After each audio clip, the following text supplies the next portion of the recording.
Bienvenidos y bienvenidas a Literatura y algo más. Hoy veremos Operación Masacre de Rodolfo Walsh. Primero, hagamos un pantallazo de nuestro autor.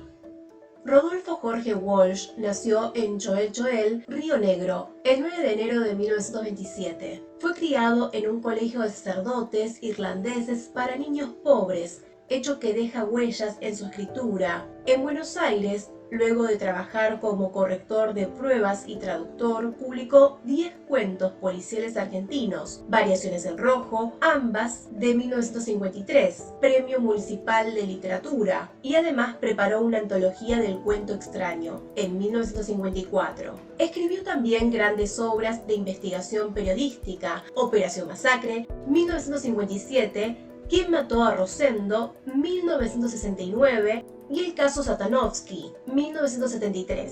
Fue uno de los fundadores de la agencia cubana de noticias Prensa Latina.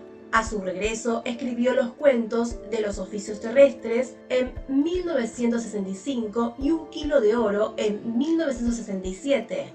Y las obras de teatro La Granada y La Batalla, ambas de 1965. Vinculado al sindicalismo de izquierda, tras el golpe de Estado de 1976, al año siguiente hizo pública la carta abierta a la Junta Militar. Un día después, ese mismo año, de 1977, fue secuestrado y presumiblemente asesinado, aunque nunca se encontró su cuerpo. Walsh, la literatura y la política. Reconocido tempranamente con publicaciones y premios literarios, Walsh había construido una carrera como escritor y una vida pacífica, de la que renegó por demasiado burguesa, casi por completo indiferente a los avatares de la política. Pero la noche del 9 de junio de 1956, la violencia lo salpicó. Ese día se había producido el levantamiento del general Valle contra el gobierno de facto de la llamada Revolución Libertadora, que un año antes había derrocado a Juan Domingo Perón. Así lo cuenta en el prólogo de Operación Masacre, la obra que determinó un cambio de rumbo estético, político e ideológico. En la investigación previa a la escritura, y de acuerdo con un método que ya exploraba en sus relatos policiales, se abocó a resolver la contradicción que encerraban las palabras que le dijeron una noche: hay un fusilado que vive. Esto lo hace cambiar su mundo de literatura policial y fantástica por el de la investigación literaria, y modificar esa mirada burguesa a una que cada vez se va tornando más hacia el peronismo, que en su juventud fue un movimiento que repudió. La génesis de la novela. Juan Carlos Libraga era el sobreviviente de los fusilamientos de los basurales de José León Suárez, del que le hablaron. En esa oportunidad, sin un juicio previo y sin la vigencia de la ley marcial, 5 personas fueron asesinadas y 7 milagrosamente salvaron sus vidas. Simultáneamente a la investigación judicial, Walsh buscó e interrogó a los sobrevivientes, buceó entre los archivos de la causa y publicó testimonios en distintos periódicos de circulación limitada. Esas notas, escritas en 1957, se convirtieron en Operación Masacre, una novela de no ficción dividida en 3 partes. La primera, Las personas, presenta a cada uno de los hombres que fueron llevados a fusilar aquella noche y las circunstancias en que llegaron a la casa en que fueron detenidos. La segunda, Los hechos, narra la detención, el traslado a una unidad de policía regional, la incertidumbre de las víctimas, el traslado al lugar del fusilamiento, la ejecución y la huida de los sobrevivientes.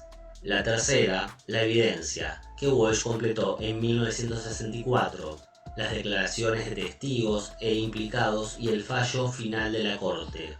Walsh optó por una estructura narrativa que le permitió poner en conexión las voces testimoniales de los sobrevivientes, las versiones contradictorias ofrecidas por víctimas y victimarios, las pruebas encontradas por él mismo y sus propias interpretaciones. Periodismo de investigación. A partir de sus investigaciones periodísticas, Walsh desafió las versiones oficiales sobre casos muy polémicos, a lo que Ricardo Piglia llamará el relato no oficial contra el relato oficial del Estado. Así, se adelantó casi una década a la literatura de no ficción. La creación de este género, erróneamente, suele adjudicarse al norteamericano Truman Capote, quien en los años 60, a partir de noticias de gran resonancia, hizo investigaciones que se plasmaron en novelas y que influyeron en la resolución de los casos reales. Desde comienzos de la década de 1960, Walsh participó cada vez con mayor compromiso de la actividad política de los grupos opositores a las dictaduras. En 1968 se hizo cargo de la dirección del semanario de la CGT de los argentinos. En los años 70 ingresó a la lucha armada, primero en las filas de las Fuerzas Armadas Peronistas, FAP, y luego en Montoneros, del que llegó a ser oficial segundo. Nunca dejó de apostar a la creación para el cambio. De esos ideales nació el diario Noticias, en el que participaron Juan Gelman, Paco Urondo y Horacio Berbinsky.